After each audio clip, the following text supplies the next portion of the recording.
প্রিয় প্রণয়িনী সিজন ২ লেখনীতে জান্নাত নুসরাত পর্ব সংখ্যা ৪৮।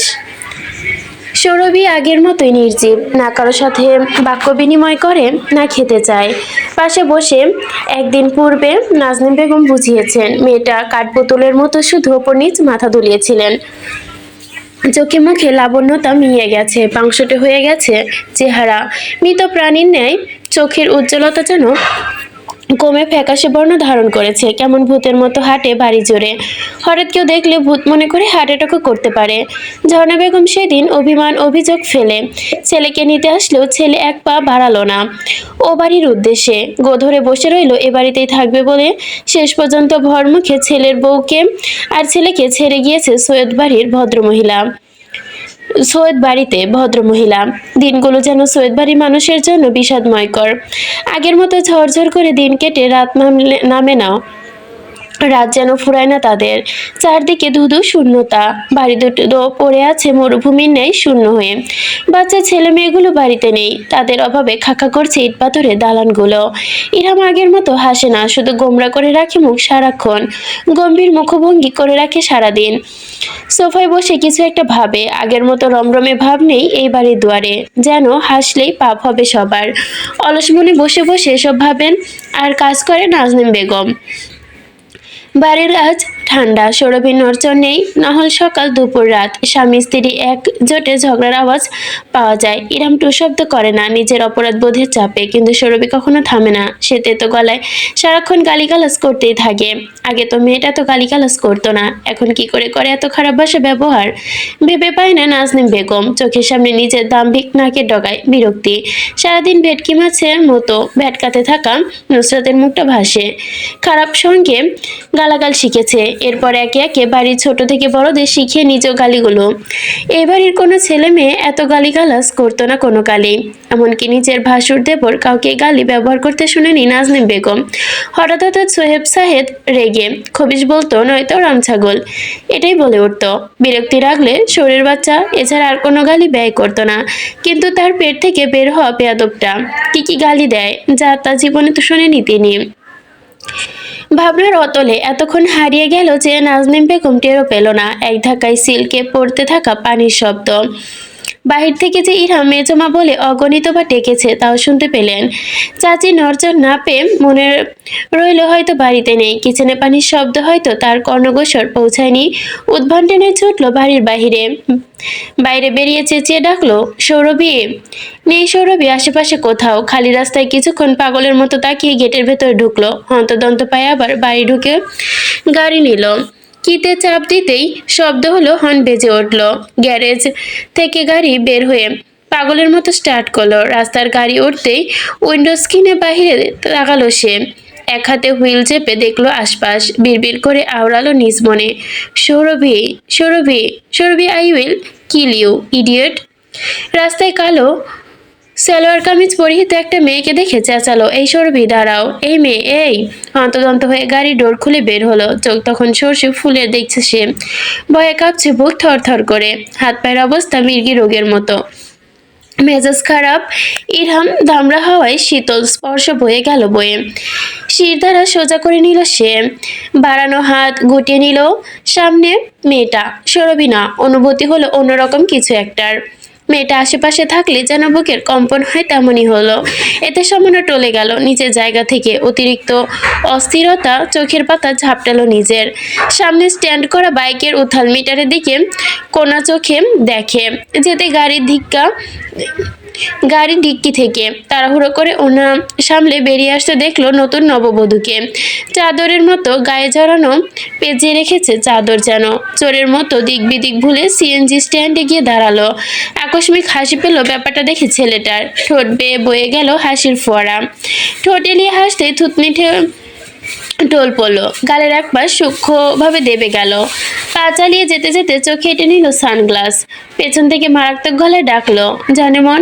সৌরভী ঘাড় ঘুরে এক পলক তাকালো, তারপর আবার পাগলের মতো ছুটলো সম্মুখে। ইরামের সাথে পারল না সে। বড় বড় পা ফেলে সে পেছন থেকে শক্ত করে চেপে ধরলো কবজি। নিষ্পলক চোখে তাকিয়ে শোধালো, পালানো হচ্ছে ওয়াইফি? সৌরভী হাত ছাড়ানোর চেষ্টা করলো, মুচড়ামুচড়ি অভ্যন্তর রেখে গলা নামিয়ে কটমট স্বরে বলে উঠল, তোর সাথে আমি যাব না, তুমি যাবে, সাথে তোমার পুরো শরীরটাও যাবে। কে আটকাবে আমায়? আমি চেঁচিয়ে লোক জড়ো করবো। থেট দিচ্ছ আমাকে? চলো বাসায় চলো, অনেক ইঁদুর বিড়ালের মতো লুকোচুরি খেলেছ। তাছাড়া লোক জড়ো করে লাভ নেই। আমাদের বিয়ের ছবি আছে আমার কাছে, সেটা দেখিয়ে দিব। যাব না, ডিভোর্স দিব আমি আপনাকে। ইরাম সৌরভীকে টেনে নিয়ে যেতে পারল না। সামনে দাঁড়ানো জেদি মেয়েটা দুর্বলতার সুযোগ নিয়ে এক হাতে কোমর চেপে ধরে, অন্য হাতে স্ত্রীর কবজি চেপে পা দুলিয়ে এগোলো এক পা করে। দোকানদাররা তাকিয়ে আছে এদিকে হা করে। বিশেষ পাতা দিল না ইরহাম, নির্লজ্জের মতো শব্দ করে হাসলো। গ্লাস পরিচিত চোখ সামনে স্থির রেখে স্ত্রীকে নিয়ে গালি দুলিয়ে অগ্রসর হতে অনুচ্চ স্বরে বলল, ড্যানিস টাই মোটর, একটা ড্রামার, একটা সিন এমন ছিল। তারপরেও ডিভোর্স পেপার বিয়ের পরের দিন দেখেই পালিয়ে যায়। পরে স্বামী জোর করে তার বাপের বাড়ি থেকে তুলে আনতে আনতে একই স্বামী স্ত্রী গা দুলিয়ে নাচে। আমার কি জীবন! সিনটা রিক্রিয়েট করার সুযোগ পেয়ে গেলাম, তাও আবার তোমার জন্য। সৌরভী বিরক্তিতে মুখ কুচকালো, দাঁতে দাঁত চেপে বলল, আমাকে তালাক দিয়ে দাও ইরহাম। ইরহাম গা দুলিয়ে আবার হেসে উঠল। স্ত্রী কোমর আর কবজি চেপে ধরে নিত্য অববাহিত থেকে বলে উঠল, কবর থেকে উঠে এসে যদি শ্বশুর আব্বাও বলে তোমাকে তালাক দেওয়ার জন্য, তবু আমি তোমাকে তালাক দিব না। তাই বাইম মাছের মতো নাচানাচি না করে স্বামী সোহাগী হও। মৃত্যুর পর কপালে জান্নাত নসিব হবে। খারাপ হলেও আমি তোমার স্বামী, আর লুচ্চা লম্পট বদমাইশ যাই হই তাও হলাম তোমারই তো স্বামী। নিজের নসিব তুমি পরিবর্তন করতে পারবে না সৌরভী। ভালোই ভালোই মানিয়ে নাও আমায় আর আমাকে। আমার খারাপ রূপ তোমাকে বাধ্য করো না দেখাতে। ইরহাম মুখ গম্ভীর রেখে কথাগুলো বলতেও বুক কাঁপছে তার। ভালোই ভালোই না মানতে পারলেও তো কিছু করতে পারবে না সে। কি ভয়টাই না পেয়েছিল মেয়েটা পালিয়ে গেছে ভেবে। মাথায় সর্বপ্রথম এসেছিল আত্মহত্যা করেনি তো, নিজের সাথে খারাপ কিছু করে বসলো না তো আবেগের বশে। যখন দেখলো মেয়েটি ঠিক আছে, শ্বাসনালীতে আটকে থাকা নিঃশ্বাস নৈশব্দে বেরিয়ে গেল, স্বস্তি এসে ভর করলো বুকের ভেতর। তখনও নিজেকে দমাতে ইরহামের কবল থেকে ছাড়ানোর জন্য মোচড়ামুচড়ি করছে সৌরভী, কিন্তু ওই শক্ত হাতের থাবা থেকে না পারছে কবজি সারাতে, আর না পারছে নিজেকে। কিন্তু এই শক্ত হাতে থাবা থেকে ছাড়াতে পারছে না। রেগে মেগে কাঁধে কিল ঘুষি বসালো শক্তি দিয়ে। এতে মোটেও হাসি কমে গেল না ইরহামের। ঠোঁটের কোণে রেখে হাসির পরিস্থিতি বৃদ্ধি পেল আরো বেশি। চোখ খোলার পর সর্বপ্রথম অন্ধকার ভাসলো মনিতে। মেয়েটার শ্যামলা আননের মুখটা, ভর করে চাপা ভয়ের তো দৃষ্টি আশেপাশে চোখ ঘোলাটে। মস্তিষ্ক তখন অচল, বোধগম্য হলো না কি হচ্ছে তার সাথে। মাটি নিচে কি করে ভেবে পেল না সে। মাথায় চাপ দিতেই মনে হলো মরে গেছে নাকি সে। চোখ দুটো বিস্ময়ভূত হয়ে গেল সেকেন্ডেই। এতক্ষণে গিয়ে খেয়াল করলো চার দেওয়ারের মতো মাটির নিচে তার দেহ। ভূমিকম্পের মতো গা দুলে উঠলো, ভয়েস ভীতি হাত পা কেঁপে উঠলো নিমিষে। বুকের ভেতর তখন ভয়ের আসর জমা বেঁধেছে, গায়ে গরম লাগছে, শ্বাসনালী দিয়ে যেন শ্বাস বের হচ্ছে না এমন উপলব্ধি হলো। চোখ বন্ধ করে মনে মনে ভাবলো যদি স্বপ্ন হয় তাহলে ভেঙে যাক, কিন্তু ভাঙলো না। নুসরাত সোজা হয়ে শুয়ে রইল, ভেতরে চলছে আন্দোলন।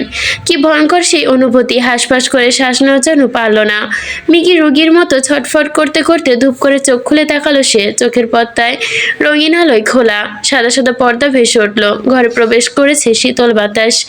ঘেমে যাওয়া শরীর বাতাসের প্রকোপে ঠান্ডা হয়ে আসলো আস্তে আস্তে। এতক্ষণের ভয় সামান্য হলেও কমেছে, ভর করেছে প্রশান্তি। দিনের আলো মিইয়ে এসে ভর করেছে মনের শান্তি। বাইরের ধরনীর আগমনী বার্তা। নুসরাত প্রশান্তির শ্বাস ফেলে হলো না আর। নাক মুখ চেপে ধরে কেউ যেন বালিশ চেপে দাঁড়িয়ে আছে। বিরক্তিতে ভীষণ বিরক্তি হলো তার। মাত্র একটা জীবন মরণের পর্যায় থেকে ফিরে এসেছে, আর এখন কপালে সে ঠাটা পড়ে কে আবার জুটলো আল্লাহ জানে। এর কি সমস্যা হয়েছে, এমন বালিশ নিয়ে চাপাচাপি করতেছে কেন? মেরে ফেলতে চায় নাকি বেয়াদবটা? অবশ্য হাত পা নাড়ানোর চেষ্টা হলো, ঘ্যাক ঘ্যাক করে ছটফট করতে সময় লাগলো না। যখন নির্বিকারের মতো হাত পা ছড়ানো বন্ধ করলো, তখন মুখের বালিশটা সামান্য ঢিলো হলো। তেতো গলায় বালিশটার নিচে থেকে নুসরাত ঠাট্টা করে বলে উঠল, হুদাই কি কই এই বাড়ির পোলা মাইয়া আস্ত গাধা, মারতে আসছে, কিন্তু কিভাবে বালিশ চাপা দিতে হয় বা কিভাবে বালিশ চাপা দিলে মারা যাবে তাও জানে না। দীর্ঘশ্বাস ফেললো, বোঝালো ভীষণ ব্যথিত সে। মুখের ওপর যে বালিশটা সরিয়ে তাকালো সম্মুখে সাদা বিলয়ের মতো দেখতে মেয়েটার দিকে। ঠান্ডা কণ্ঠে জানতে চাইলো, সমস্যা কি? ধাক্কাধাক্কি করতেছো কেন? পুরুষ মানুষের মতো কুরকানি উঠছে। নিষ্পলক চোখে তাকিয়ে রইল সামনে। তুলি চোখে চশমা ঠেলে নুসরাতের দিকে কিছু বলতে নিবে, তার আগে স্বাস্থ্যবান মেয়েটার পায়ে সাহায্যে পেঁচিয়ে এনে ধপাস করে ফেলে দিল পাশে। কপাল কুঁচকে জানতে চাইলো, বাপ চাচা ভাই বোন সবাই কথায়? তুলির মুখের অনুভূতি শূন্য হা করে দেখলো শ্যামলা মুখের মেয়েটাকে। পিঠ জুড়ে ছড়িয়ে থাকা চুল, তার মধ্যে চুলগুলো আবার কোঁকড়ানো, সাপের মতো পেঁচিয়ে আছে গলায়, ঘাড়ে, কাঁধে। তুলি ভেবে পায় না সে কোন দিক থেকে কম, কোথায় তার খুঁত। এই মেয়ের তুলনায় হাজার গুণ ভালো, সুন্দর, নিখুঁত। তবু আরশের ভাগ্য কেন এই মেয়ের সাথে জুটে গেছে। গতকাল দুপুরে পানি থেকে চারজনকে তোলার পর সব থেকে বেশি শোচনীয় অবস্থা ছিল এই দুই বোনের। বড় ভাবির জ্ঞান ফিরে আসলেও রাতের দিকে গা কাঁপিয়ে জ্বর এসেছিল। জাইন ভাই কেমন ভাবির হাত ধরে ধ্যান মেরে বসে আছে, হাতে স্যালাইন ছিল গতকাল সারাদিন। আরশের অবস্থা তেমন ভালো না, এক গাদা পানি খেয়ে পেট টুসটুসে হয়ে গেছিল। শুধু এই মেয়ে পুরো 24 ঘন্টা পর জ্ঞান ফিরেছে। এর আগে স্যালাইন দেওয়া হয়েছে, স্যালাইন খোলা হয়েছে আজকে দুপুরে। কথা ছিল আজই সবাই ফিরে যাবে, কিন্তু এই মেয়ের জ্ঞান না ফেরায় এখনো সবাই এইখানে। দুপুরের খাবারের সময় রুমানা খাতুন তুলি আর আরশের বিয়ের কথা তুললেও শক্ত গলায় লিপি বেগম জানিয়ে দিয়েছেন 13 বছর পূর্বে শ্বশুর করা পদক্ষেপের কথা। এতে খুব একটা খুশি না হয় কাহান বাড়ির কেউ, তবুও রাগ চেপে গম্ভীর মুখে আত্মীয়তার সাথে কৃত্রিম হাসি বিনিময় করেছে। নুসরাতের জ্ঞান ফিরছে না দেখে রুমের বাহিরে বিষাদ মুখে অপেক্ষায় সৈয়দ বাড়ির মানুষজন। আসরের আজান দেওয়ায় সবাই নামাজ পড়তে গিয়েছিল। সেই সুযোগে জানটা নিতে চাইলো, কিন্তু ভাগ্য সহায় হলো না। কি খারাপ মেয়ে, তার দিকে তাকিয়ে কেমন করে হাসছে। অলস ভঙ্গিতে উঠে চুলে মেসি ভান করে নিল নুসরাত। ভাববান এমন যেন কিছুই হয়নি, তুলে উঠে বসতে নিবে বিছানা থেকে। নুসরাত এক হাতে ঘাটটা কাছে চুল চেপে ধরলো। তুলি কোকি উঠে স্পষ্ট স্বরে বলে, আরে চুল ছাড়ো। নুসরাত ভুরু কুচকোয় ভাঁজ করলো, তারপর প্রশ্নোক্ত গলায় জিজ্ঞেস করলো, কেন, ব্যথা লাগে? তুলি চুল ছাড়ানোর চেষ্টা করলো, পারল না। তাই নিজেকে বাঁচানোর জন্য নুসরাতের দুহাত খাপড়ে ধরে নখের সাহায্যে ব্যথাতুর কুচকে যাওয়া শ্যামলা মুখে ললাটা অদ্ভুত রহস্যময় হাসি বয়ে গেল ঠোঁটের কোণে। প্রতিপক্ষ এমন হলে মারামারিতে ভীষণ ভালো লাগে নুসরাতের। তাও এক হাতে ঘাড় চেপে ধরে, অন্যদিকে টুটি চেপে ধরে। হাঁটু দিয়ে বুকের কাছের হাড় চেপে ধরে কর্মর করে শুধালো, আমার সাথে শত্রুতা কি তোমার? আসছি থেকে দেখছি আমার পিছে কুত্তার মতো পড়ে আছো, সমস্যা কি? তুলি নিজেকে ছেড়ে দেওয়ার পাত্র না, শক্ততে খামচে কাটলো নিজের লম্বা লম্বা নখ দিয়ে নুসরাতের মুখে। তখন দেখলো তবুও চুল থেকে হাত টানো ঢিলে হচ্ছে না। তখন একেবারে শ্বাসনালী অন্য হাতে চুল টেনে ধরে চিৎকার করে উঠলো, তো তুমি? নুসরাতের আগের অবস্থা থেকে উদ্দীপ্ত কণ্ঠে জিজ্ঞেস করলো, আমি কি? এতে আরো আক্রোশে ফেটে পড়লো মেয়েটা। সারের মতো ঘেউ ঘেউ করে বলল, তুমি আমার আরশ ভাইকে কেড়ে নিয়েছো। তুলির গলার আওয়াজের কম্পন তুলনায় ঘরের দেওয়ালে ভুলে বসলো বাড়ি ভর্তি মানুষ। পাছে যদি শুনে ফেলে কেউ। ধ্যান জ্ঞান শূন্য হয়ে সপাটে নুসরাতের গালে বসালো একটা চর। নুসরাত টুটি চেপে ধরেই হাত নরম হয়ে আসলো, তবুও ছাড়লো না। নিজেও বসালো শব্দ করে কান ফাটে একটা চর। যত জোরে পড়েছে তার গালে, সে থেকে দ্বিগুণ জোরে পড়লো তুলির গালে। টলমল হয়ে উঠলো দু চোখ। দুদিন ধরে না খেয়ে জ্ঞানহীন থাকার পর এই মেয়ে এত শক্তি কোথা থেকে পেল ভেবে পেল না তুলি। শ্রণনালী বেয়ে গড়িয়ে পড়লো নালী কণ্ঠে কণ্ঠে, তোমার আরশ ভাইয়ের প্রতি বিন্দুমাত্র ইন্টারেস্ট নাই আমার, বুঝতে পেরেছো? কোন দুঃখে আমি কেড়ে নিতে যাব ওকে? একটা কথা মনে রাখবে, আমি যেখানে যাই তোমার ওই আরশ ভাই বুড়ো বিড়ালের মতো আমার পেছন পেছন লেজ নাড়িয়ে চলে আসে। What the fuck? আমি কেন তোমাকে এক্সপ্লেন করতে যাচ্ছি? শ্বাস ফেলে শব্দ করে, ঘাড়ে থাবা মেরে নেওয়া হাত আরো শক্ত হলো, মুখ ফসকে মনের কথা জবানে আসলো আকস্মিক।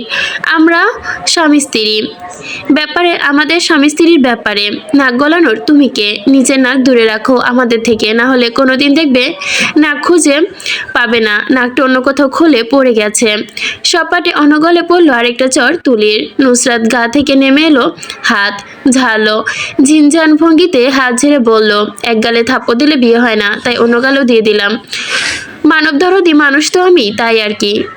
কথা শেষ হতেই মেয়েটার একদলা থুতু ছিটিয়ে তার গালে, বাচ্চাদের মতো চুল টেনে দিয়ে দৌড়ালো দরজার দিকে। নুসরাতের পেছনে লাফিয়ে উঠলো তুলি, ঘাড় চেপে ধরে ঝুলে গেল পিঠে। নির্লিপ্ত কণ্ঠে কিছু বলতে নিবে, হাতে স্যালাইন নিয়ে ভেতরে ঢোকা নাসির সাহেব থমকে দাঁড়ালো, কিংকর্ত বিমর কণ্ঠে শুনলেন, এ কি আম্মা, তুমি ওর পিঠে চড়েছ কেন?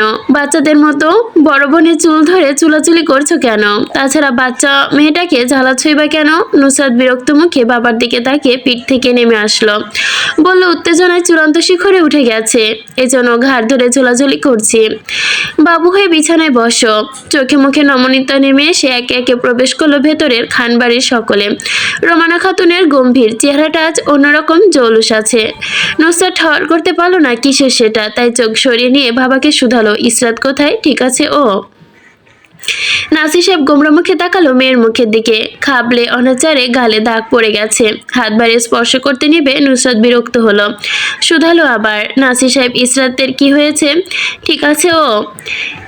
না, গায়ে কাঁপিয়ে জ্বর এসেছে। নুসরাতের হাতে স্যালাইন লাগিয়ে দিতে দিতে জানতে চান, মুখে কি হয়েছে? এমন করে কে আঁচড় কেটেছে? নুসরাত নিশ্চুপ, এবার গাল ঠেললো জিভ দিয়ে।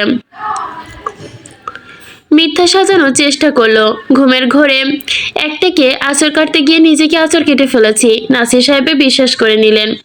নুসরাতের এমন বোমও আছে অবশ্য, ঘুমের মধ্যে রেগে গেলে অনেক সময় ইসরাতকে থাপ্পড় কেল ঘুষি মেরে দেয় সে। মেয়ের জন্য আপেল কেটে মুখে তুলে দিলেন সযত্নে।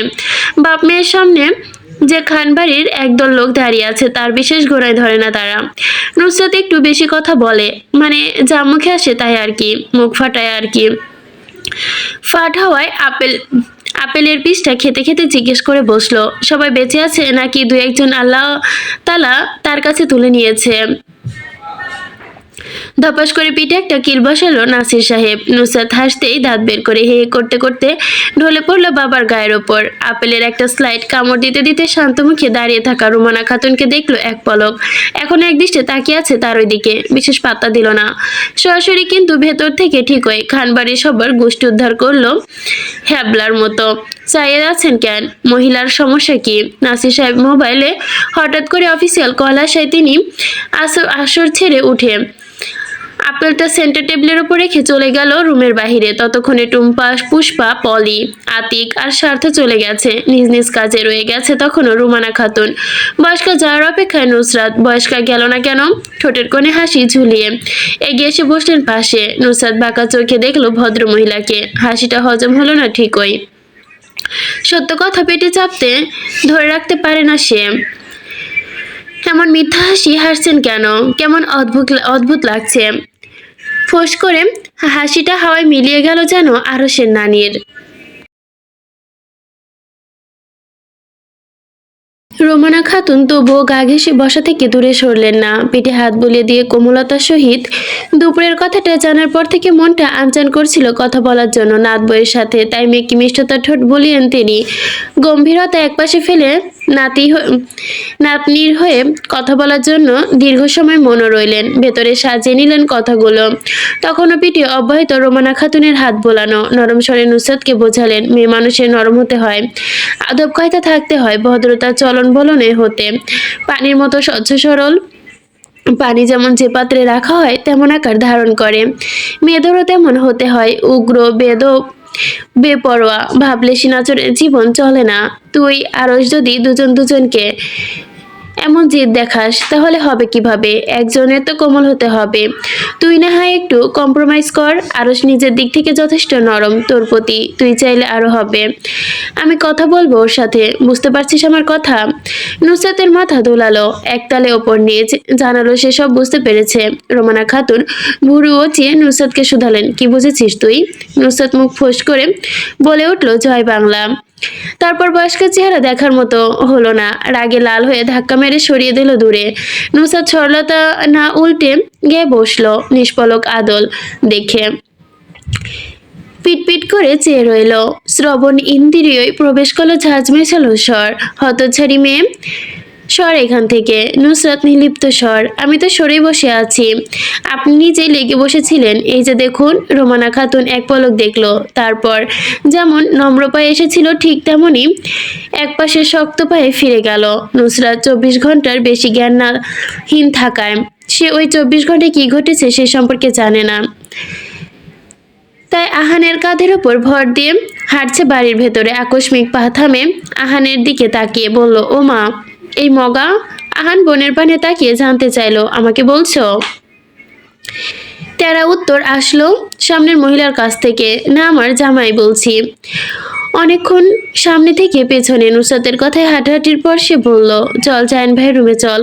আহান ধীর পায়ে হাঁটে, মেয়েদের মতো পা দিয়ে পাড়া দেয়। নুসরাতের মতামতে তার থেকে দ্বিগুণ তাড়াতাড়ি পিঁপড়া হাঁটে। নুসরাত বিরক্ত হয়ে আহানকে রেখে চলে গেল। সামনে 2 কদম গিয়ে যখন দেখলো নাসির সাহেব দাঁড়িয়ে, ফিরে এসে ভং ধরে বলল,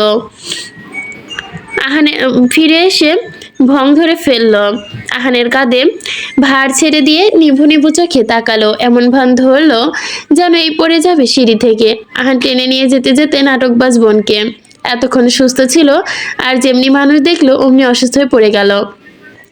পা এবড়ো থেবড়ো করে ফেলেছে, যে তার পাশ দিয়ে যাবে হোঁচট খেয়ে নিজেই পড়ে যাবে নিশ্চিত। নাসির সাহেব মেয়ের নাজুক অবস্থা দেখে দূর থেকে লক্ষ্য করে এগিয়ে আসলেন। তখনও কথা বলছিলেন মোবাইলে অপাশের ব্যক্তির সাথে। আবির, আমার 1.5 লক্ষ টাকার হিসেব আপনি দিতে পারেননি এখনো। বাকিটুকু শেষ করার আগে মোবাইল কেটে দিল নুসরাত।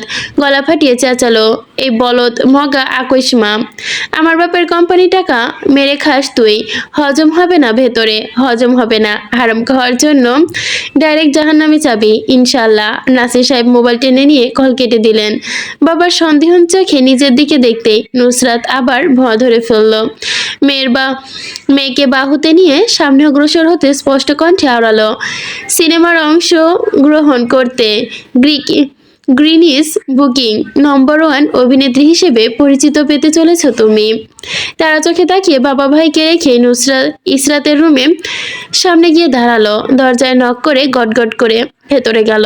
ভেতর থেকে অনুমতি আসার আগে গলা ফাটিয়ে বলল, আমি ভেতরে আসছি, ভালো লাগে না এমন দাঁড়িয়ে থাকতে। ভেতরে ঢুকে চক্ষু চরগাছ হয়ে গেছে, পুরো বাড়ির মানুষ দাঁড়ানো সেখানে।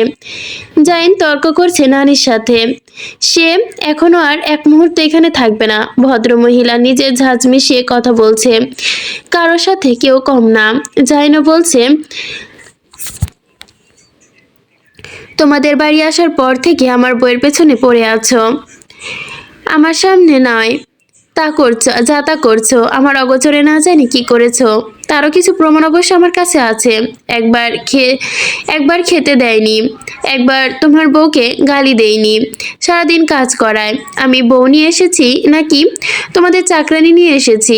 তুমি না অসুস্থ ছিলে নানি, তাহলে এখন সুস্থ হলে কিভাবে? আমার বউকে দিয়ে কাজ করানোর জন্য সুস্থ হয়ে গেছো নাকি? কি নাটক জানো বা? এই বাংলাদেশের মানুষ এত খারাপ কেন? আমাদের ওইখানে তো এমন কখনো দেখিনি। তোমরা বাড়ির বউয়ের সাথে এমন আচরণ কেন করো? একটা জীবন্ত রোবট যে সারাদিন কাজ করবে তাই নাকি? এখানে আর কি আমি থাকবো নাকি? কখনোই থাকবো না। আজ পানিতে পড়ে মরার মুখ থেকে ফিরে এসেছি, আগামী দিন ফিরবে তার নিশ্চয়তা কি? এমনকি তুমি আমার বউকে ধাক্কা দিয়ে পানিতে ফেলবে না তার কি নিশ্চয়তা আছে? তোমাদের আমি বিন্দুমাত্র ভরসা করি না, আমার বউয়ের ব্যাপারে তো আরই না। শুনেছ নানি, বিশ্বাস করি না। এই আশা আমার শেষ আশা এখানে। আল্লাহ বাঁচিয়ে রাখলে এই জীবনে এই মুখও আর হব না। জাইনের কথা শেষ করে শ্বাস নিল দীর্ঘভাবে। রাগে থরথর করে কাঁপছে সে। রোমানা খাতুন হাত দিয়ে বাহুতে স্পর্শ করতে হাত ছাড়িয়ে দিল। কপালে ভাঁজ রেখে তাকালো দরজার সামনে দাঁড়ানো শাশুড়ি আর শালির দিকে। তারপর প্রশ্ন ছুড়ল, নুসরাত, আমি সুস্থ হয়েছি, ড্রাইভ করতে পারবে? নুসরাত, আপনি সুস্থ হয়েছেন, ড্রাইভ করতে পারবেন? নুসরাত অপু নিজ মাথা নাড়িয়ে দুপাশে মাথা নাড়ল। জাইন কারো দিকে না তাকিয়ে বিছানায় শরত অর্ধাঙ্গিনীর বাহুর সাহায্যে তুলে নিতে নিতে আওড়ালো, এই মুহূর্তে এখান থেকে চলে যাব। নুসরাত, গাড়ি বের করুন। আম্মু আব্বু থাকুন এখানে, আমি বাসায় যাচ্ছি। মানে আমরা বাসায় যাচ্ছি, লিপি বেগম বললেন। আমিও চলে যাব। হেলাল সাহেব এক পলক দেখলেন শাশুড়িকে, এক পলক ছেলেকে। ছেলে বলেছে যাবে, শাশুড়ি ইশারায় বললেন না, গ্যারা করে পড়ে গেছে মাঝে মাঝে থেকে আর কি। জাইন কারো কথা শুনলো না, নির্লিপ্ত চেহারা বানিয়ে স্ত্রীকে নিয়ে অগ্রসর হলো। আহানকে উদ্দেশ্য করে বলল, আহান, লাগেজ নিয়ে আসো। আহান হা করে তাকিয়ে থাকে নুসরাতের দিকে। নুসরাত ঠোঁট টিপে জিজ্ঞেস করার ভঙ্গিমায় বলে ওঠে, জাইন ভাই, আপনি যাবেন? জাইন এক ভুরু উঁচিয়ে শুধায়, আপনি আটকাবেন? নুসরাত জেদ নিয়ে বলে, আপনি যাবেন না, আমি যাব। আপনার শখ থাকলে আপনি থাকুন। নুসরাত চেঁচিয়ে উঠল, আপনি যাবেন না জাইন ভাই? জাইনের চোখের আকার শুরু করে, আমি যাব। নুসরাতের নাকের পাটা ফুলিয়ে ইশারা করে কিছু একটা, ব্যাঙের মতো লাফিয়ে ওঠে, দুহাত সামনে এনে বলে, জাইন ভাইয়া, আপনি এত বোকা কেন? আপনি যাবেন না মানে যাবেন না। আমি যাব মানে যাব, এই মুহূর্তে যাব। নুসরাত পাশ কাটিয়ে যেতে নিবে, সে চেপে ধরলো শার্টের হাতা। রাগে দাঁতে দাঁত পিষে নখ বসিয়ে একটা চিমটি কাটলো, চোখের ইশারায় কিছু একটা বোঝালো। জাইন ধ্যান দিল না। দরজা থেকে বেরিয়ে যাবে, ধপাস করে উল্টে পড়লো নুসরাত। এক চোখ বন্ধ করে ভান ধরলো জ্ঞান হারানোর। আবারও বিশেষ পাত্তা না পেয়ে বসে রইল। আবারও উঠে বসলো। নাসির সাহেব মেয়ের প্রতি বিরক্ত হয়ে বুঝে আসলেন। টেনে তুলে দাঁড় করাতে করাতে ফিসফিস করলেন, অভিনয়ের স্কুলে ভর্তি করিয়ে দেই, 2 দিন ক্লাস করলেই মুভির অফার পেয়ে যাবি। নুসরাত পাত্তা দিল না বাবাকে, বলে উঠল, দেখেছো আমি কতটা দুর্বল, ড্রাইভ করবো কিভাবে জাইন ভাইয়া? জাইন কপাল কুঁচকে ফেললো। মেজো বাবা করবে। নুসরাত ভেঙচি কেটে নিজেকে ফ্রিমে ফিরে আনলো, বলল, আমার বাপ করবে, আমি অসুস্থ না? আমাকে গাড়িতে ধরে বসবে কে? নুসরাত হাই হতে শুরু করে দিল, আজ গাড়ি করে 1 ঘন্টার রাস্তা গেলে মরে যাব আমি, আগামীকাল যাবেন। নাসির সাহেব মেনে নিলেন। জাইন তখনও অনিবর্ত ইশারা করে চলেছে মেয়েটাকে। জাইন প্রথমে বুঝলো না। নুসরাত রেগে মেগে যখন বলল, আপনি আসলে একটা গাধা, আরশ ভাইয়ের মতো, তখন মাথায় কথাটুকু আটকালো, যার জন্য লাফালাফি থাপিয়ে বলে উঠল, আজ রাত থাকবো এখানে, আগামীকাল চলে যাব। ভদ্রমহিলা মরে গেলে দায়ভার কে নিবে? সকলে স্বস্তি নিঃশ্বাস ফেলল। লিপি বেগম গোমরা মুখ করে বসে রইল রুমের চেয়ারে। এতক্ষণ ভং ধরে মরে যাওয়ার জন্য ভাব করা নুসরাত সুস্থ হয়ে গেল নিমিষেই। 2 সেকেন্ডের মাথায় লাফিয়ে লাফিয়ে উঠে চলে গেল বাহিরে। মাগরিবের আজান কিছু মুহূর্ত পূর্বে পড়েছে। মাথা পর্যন্ত ক্যাপ্টেনে হাঁটছিল নুসরাত। আরশের হুডি গায়ে পড়ায় বোঝা যাচ্ছিল না মেয়ে নাকি ছেলে। হুডির ক্যাপ মোটা হওয়ায় নাক পর্যন্ত নেমে এসেছে। এই গরমের দিনে দুজনের হুডি পরে পাগলের মতো ঘুরছে আশপাশ। রাস্তায় দাঁড়ানো মানুষ নাক ছিটকাচ্ছে তাদের দেখে। আহার নিজেরও গরম লাগছে এমন হুডি পরিত ভাই বোনকে দেখে, তাই দুজনের থেকে দূরত্ব রেখে হাঁটছিল। মাঠে ফুটবল খেলছিল আহানের বয়সী কিছু ছেলেরা। ভাবলেশীনভাবে হেলে দুলে হেঁটে নুসরাত আখান থেকে চলে যাবে ভেবেছিল। একটা টিটকারি মারা স্বর ভেসে এলো ওই। নুসরাতের পা থামল। সাথে হাঁটতেরত 3 জনেরও সকলেই প্রশ্নোত্ত চাহনি নিক্ষেপ করলো নুসরাতের চোখের ওপর থেকে ক্যাপ সরিয়ে কণ্ঠস্বরে জিজ্ঞেস করলো, আমাকে বলছো? ছেলেগুলো হেসে উঠল। 22 জনের একটা টিম, চুলগুলো কাটা, দেখে বোঝা যাচ্ছে বখাটের দল। নুসরাত ভুরু উচকালো, শুধালো, কি? ছেলেগুলোর হাসির শব্দ ভেসে এলো একসাথে। কয়েকটা ছেলে হাতে তালি দিয়ে বলে উঠল, হিজলা নাকি? নুসরাতের মেজাজ খারাপ হয়ে গেল। মুখ দিয়ে ইয়া বড় বড় গালি বেরিয়ে আসলো, অগ্নিগির ন্যায় ফেটে পড়লো চোখগুলো। তোর মা হিজলা, তোর বাপ হিজলা, তোর 14 গোষ্ঠী হিজলা, তোকে দেখতেই মনে হচ্ছে তুই হিজড়া। আয়নায় নিজেকে দেখেছিস? পুরাটাই হিজড়ার বংশধর লাগে। কিন্নারে কিন্নার। নুসরাতের কথায় গোটালো, আজ দেখে নিবে এদের সে। একজন বয়স্ক বলে উঠল, নারী ভুড়ি। কাউকে কিছু বলার সুযোগ না দিয়ে নুসরাত বলে উঠল, কবরে এক ঠ্যাং রেখে এখানে কি চাচা? যান মসজিদে যান। কোন দিন টিকিট উঠে যায় কে বলতে পারে। আগে থেকে নামাজ কালাম শুরু করেন। বড় মুখটা পাংশুটে বর্ণ ধারণ করলো। আরশ কারোর কথায় মনোযোগ দিচ্ছে না, এমন ভান করছে যেন নিজের সাথে কথা বলছে। নডি ফুডি ইন্টারেস্ট। আরশের কথা কানে আসতে কয়েকটা ধরে নিতে ইচ্ছে হলো। তারপর নিজের ক্ষোভ মনে চেপে রেখে একবার তাকালো ছেলেগুলোর দিকে। কপাল কিসকে কিছু বলতে নিবে, ছেলেগুলো বলে উঠলো, প্যান্টের চেন খুলে দেখ, দেখবি হিজড়া বেরিয়ে আসবে। নুসরাত তের চোখ কপালে, ঠোঁট চাপলো গম্ভীর মুখে। আড়াআড়ি তার হাত ভাঁজ করে থাকা আরশের বাহুতে ধাক্কা দিয়ে বলে উঠলো, আরশ ভাই, এই আরশ ভাই, আমাকে কি বলছে দেখুন না, কিছু বলুন। আরশ নির্লিপ্ত স্বরে বলে উঠলো, কি বলবো? নুসরাত অবাক চোখে তাকিয়ে জিজ্ঞেস করলো, আপনি কিছু বলবেন না? নির্লিপ্ত ভঙ্গিতে হেঁটে সামনে চলে গেল নুসরাতের অখান রেখে। এখানে ওখানে হতো, লেখিকা আসলে ওটা স্বরে ও দিয়ে লিখছে, এই জন্য ওখানে হয়ে গেছে। বলে উঠলো, নিজের সমস্যা নিজের সমাধান করতে হয়। নুসরাত ফাটা বেলুনের মতো চুপসে গেল। আহানের দিকে তাকালো। আহান নিজেও স্তব্ধ খেয়ে দাঁড়িয়ে রইল। নুসরাত আরো সে যাওয়ার পানে দেখে যে পাগলা ব্যাঙের মতো লাফাতে লাগলো, চেঁচালো, আমাকে জনসম্মুখে ভাবে অপমান করার জন্য এসেছেন আপনি? আমার অভিশাপ লাগবে, অভিশাপ। আপনার বউ জল্লাদ হবে, ক্যাটকেটে মেজাজের হবে, কথায় কথায় আপনাকে ধরে পিটাবে। আপনি ফুল উপহার দিলেও রাগ করে ফেলবে, আপনাকে একটাও চুমু খেতে দিবে না। মনে রাখবেন, আল্লাহর জুলুমের বদদোয়া কবুল হয়, এই মজলুমের বদদোয়া ফেলে দিবে না। আপনি একটা কুত্তা আরশ ভাই, আপনি কুত্তা। আরশ শুনলো না, দুহাত ঢিলে ঢালা ট্রাউজারের পকেটে ঢুকিয়ে রাস্তা ধরে হাঁটা ধরলো। নুসরাত চেঁচানো শুনে ছেলেগুলো বল নিয়ে খেলতে খেলতে হাসলো শব্দ করে। মেয়েটাকে ইচ্ছে করে পায়ের নিচে এদের চেহারা পিষে ফেলতে। জীবনের সব থেকে বড় ভুল করেছে এই কুত্তা আরশের সাথে সে। এসে দ্বিতীয় ভুল করেছে একজোড়া হাই হিল পরে, না হলে জুতা দিয়ে এদের চেহারা দুমড়ে মুচড়ে ফেলতো। নুসরাত দাঁড়িয়ে দাঁড়িয়ে কল্পনা করলো কিভাবে এই ছেলেগুলোর মুখে রাস্তায় ফেলে জুতা দিয়ে পিষতে পারবে, ভেবে আরাম লাগলো। কাজটা করতে পারলে তো আরো একটু ভালো লাগতো। ওইখানে দাঁড়িয়ে প্রতিজ্ঞাবদ্ধ হলো, জীবনেও পাঠারসের সাথে কোথাও যাবে না। দিনের আলো মিয়ে গিয়েছে তখন পশ্চিম আকাশে। নুসরাত আহানের বাড়ির নিচে দাঁড়িয়ে কিছু একটা মাথায় বুঝতে চাইছে। নাচতে নাচতে চলে গেল ভেতরে। গৃহিণীরা তখন ক্ষেপে গোয়ালে গরু দোয়াচ্ছে। খানবাড়িতেও দুটো গরু আছে, একটা মহিলা গরু, একটা পুরুষ গরু। আতিক তাদওয়ারের খাইয়ে দাইয়ে গোয়ালে বেঁধে রাখেন, আর জাইনের দোতলা দাঁড়িয়ে থাকতে দেখে এগিয়ে গেল সে। দুজনে রেলিং এ ভর দিয়ে দাঁড়িয়ে রইল নিশ্চুপ। নুসরাত বলে উঠল, পলির কি ব্যবস্থা করবেন আপনি বলুন। নুসরাত কিছুকাল ভাবলো, গা বাঁকিয়ে থাকিয়ে থুতনিতে ভর দিয়ে আনমনে বলল, জাইন ভাই, এক কাজ করি, পলিমলিকে হাই ভোল্টেজের শক দেই। জাইন সহমত পোষণ করলো না, মুখ গম্ভীর রেখে মারাত্মক একটা কথা বলল, এর চেয়ে ভালো বেয়াদবটার গায়ে আগুন লাগিয়ে দেই, উচিত শিক্ষা হবে। নুসরাত সহমত পোষণ করলো, বলল, ঠিক বলেছেন। অনেকক্ষণ কাটলো নীরব শিথিলতার সাথে।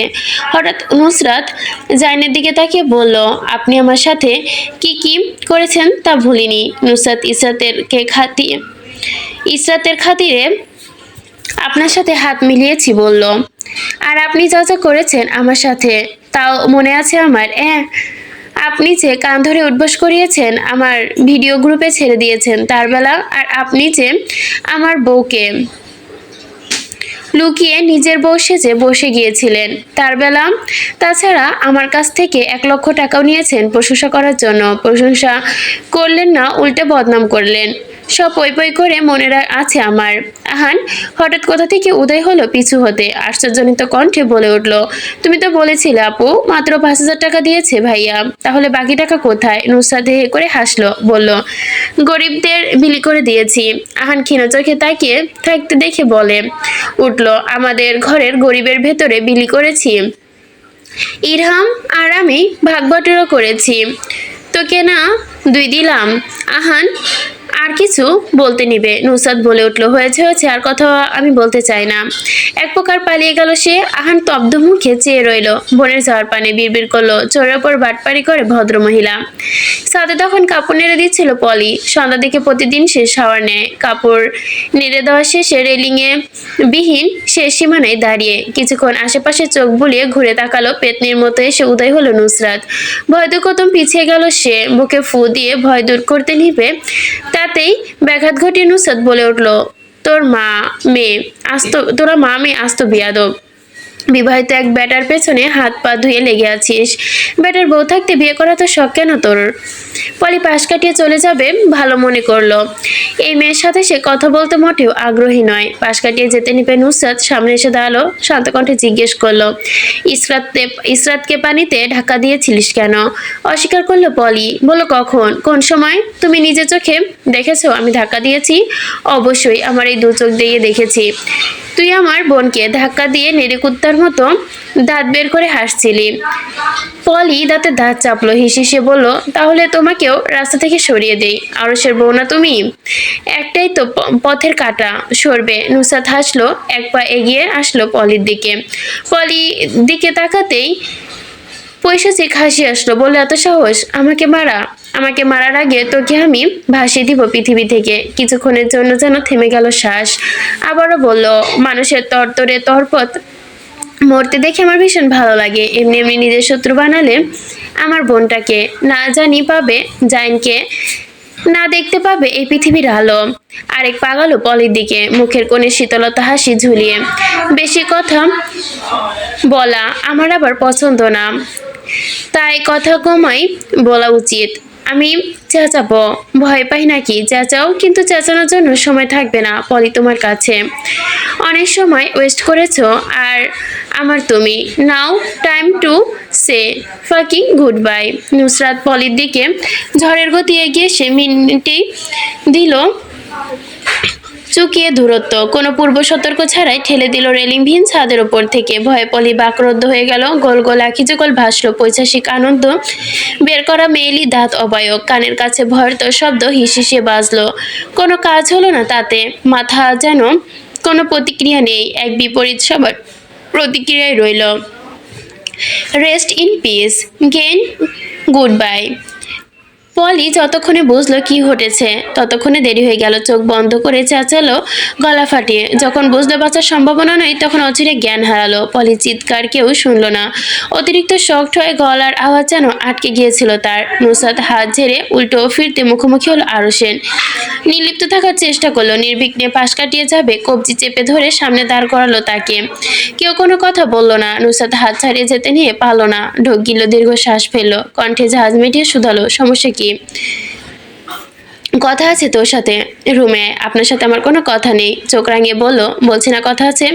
অপরিচিত মানুষের সাথে আমি কথা বলি না।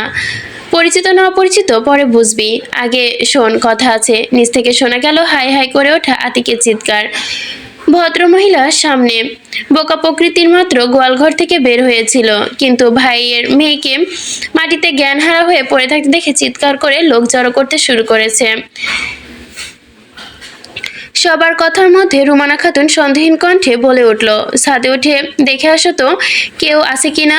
আতিকের মায়ের কথা যথার্থভাবে মনে পড়ল মেনে বড় গলায় বলল, আচ্ছা আম্মা। নুসরাত একবার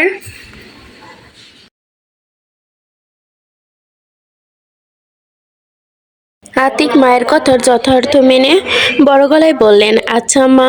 নুসরাত একবার ছাদের আশেপাশে তাকালো, এবার আরশের দিকে। দৌড় দিতে নেবে কোমর চেপে পিঠ চেপে নিজের বাহুতে তুলে নিল তাকে আরশ। দ্রুত পায়ে চিলেকোঠার রুমের দিকে যেতে যেতে ভুরু কুচকে জানতে চাইলো, পলিকে ধাক্কা দিয়েছিস কেন? আমার মন চেয়েছে। মন চাইলেই অমনি ধাক্কা দিলি? হ্যাঁ। চিলেকোঠার রুমের দরজা খুলতেই ম্যারম্যাজ করে ডেকে উঠল। ভেজিয়ে ভেতরে প্রবেশ করতে নুসরাত বলে উঠল, এখানে কেন আমরা? তাহলে আয়, বাইরে গিয়ে দাঁড়াই, সবাই এসে যখন জিজ্ঞেস করবে কি করছিলি বলবি পলিকে ধাক্কা দিচ্ছিলাম। নুসরাত ভাব নিয়ে বলল, সেই সৎসাহস আছে আমার। বাইরে থেকে আতিকের কণ্ঠস্বর আসলো, সাথে রুমানা খাতুনেরও। ভদ্রমহিলা কিছু একটা হয়তো সন্দেহ করেছে, তাই হয়তো এসেছেন। আরশ নুসরাতকে বাহুতে রেখে ফিসফিস করে বলল, তোর জন্য আমিও ফেসে গেলাম মাঝখান থেকে। নুসরাত চ্যাত করে উঠল, ঝাঁঝিয়ে উঠে বলল, আপনাকে ইনভাইটেশন পাঠিয়েছি আমি ছাদে আসার জন্য, আর তাছাড়া আপনি না আসলে এতক্ষণে আমি নিচে নেমে যেতাম। ধরাস করে স্টিলের আলমারির সাথে ধাক্কা খেলো আরশ। নুসরাত হতবিম্বল মুখে দেখলো, লাফিয়ে উঠে নেমে গেল আরশের কোল থেকে, দৌড়ে গিয়ে লুকিয়ে পড়ে স্টিলের পেছনে। বিড়বিড় করে আওড়ায় বাঁশখান এবার। আরশ নিচেও তাড়াহুড়ো করলো। আরশ নিচেও তাড়াহুড়ো করে স্টিলের পেছনে থামলো। জায়গা কম থাকায় এক হাত দিয়ে দেওয়ালে ভর দিয়ে অন্য হাত দিয়ে টেনে এনে নিজের সানিতে দাঁড় করলো নুসরাতকে। গিবা বাঁকিয়ে ঝুলে এসে নুসরাতের ঘাড়ে নাক মুখ ঠেকালো। নুসরাত এমন গা ঘেঁষে ঘেঁষে বিরক্ত হয়ে ধাক্কা দিল, কটমটিয়ে বলল, দূরে যান আরশ ভাই। আরশ নিজেও গলা নামিয়ে নিয়ে বলল, সম্ভব না, তোর জন্য আমি ফেসেছি, এখন দায়ভার তোর। নুসরাত কোঁকে ওঠে বিরক্তিতে, অদ্ভুত শব্দ বের করলো মুখ দিয়ে, বলল, নাকে ব্যথা পাচ্ছি আরশ ভাই, দ্রুত সরুন। দূরে সরার বদলে আরো সরে এগিয়ে আসলো, হিচিচে বলল, পারবো না। কয়েক মুহূর্ত অতিবাহিত হওয়ার পর চিলেকোঠার রুমে লাইট আলো জ্বলে উঠলো। শ্বাস আটকে দাঁড়িয়ে রইল নুসরাত। কি এক বালের পলিকে ধাক্কা দিল, এখন 14 গোষ্ঠী পড়ে গেছে তার পেছনে। নাক ফুলিয়ে দীর্ঘশ্বাস ফেলল। এই জীবন মনে হয় এমন দীর্ঘশ্বাসের ওপরে চলবে তার। রোমানা খাতুনের গলার স্বর ভেসে এলো, আতিক স্টিলের ওইদিকে একটু দেখতো। নুসরাত শার্টকে সিটিয়ে গেল স্টিলের সাথে, চোখ তুলে তাকালো, মাকড়সা আসলে ছাড়া কিছুই দেখতে পেল না। মিনমিনিয়ে বলে উঠল, আপনার জন্য ধরা পড়ে গেলাম আরশ ভাই, আপনি আসলে একটা সমস্যা। যেখানে যান ওইখানেই আমার জন্য সমস্যা বাঁধিয়ে দেন।